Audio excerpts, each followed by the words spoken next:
नमस्कार मंडळी, कोकण आणि बरंच काही या यूट्यूब चॅनलवरती आपलं सहर्ष स्वागत आहे. तर आत्ता आपण आलो आहे सायगावमध्ये एका फार्ममध्ये आलो आहे. थोडं काम होतं, काम बघण्यासाठी आलो आहे. आणि इकडे बघतोय तर आता तुम्हीच बघा, मी काय सांगत नाही आहे त्याबद्दल. इकडे बघू शकता तुम्ही, वा किती फणस लागलेत, खूप खूप लागले. हा झाड पण म्हणजे मला वाटतं वादल्यामध्ये वाकला होता, त्याच्यामुळे असा खाली तो आला आहे. आणि त्याच्यावरती फणस बघा फक्त तुम्ही, केवढे मोठे मोठे फणस लागलेत. हा इकडे बघू शकता, ह्याच्यावरचा फळ तर तुम्ही बघा केवढा मोठा आहे. तो एक वरती आहे आणि इथे ह्याच्यावर दोनच झालेत, पण ते सगळ्यांना लाजवतील एवढे मोठे मोठे झालेत.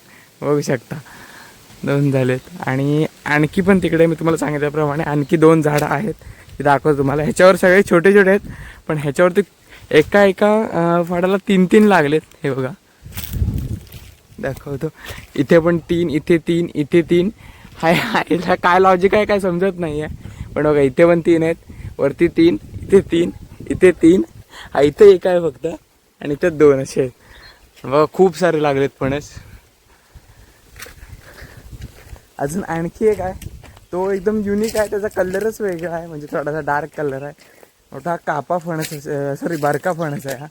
काही कापा होता तो जो पहिला वाला दाखवला, तो कापा फणस होता. आणि आता बघताय ना तुम्ही, हे बघा हा पूर्ण तयार झाला, त्याच्यामुळे तसा ब्रेक झाला आहे. हा बारका फणस आहे, हे बघा. याचा कलर पण थोडा वेगळा आहे. हा पण पूर्ण भरलाय फणस, वरपर्यंत आहे.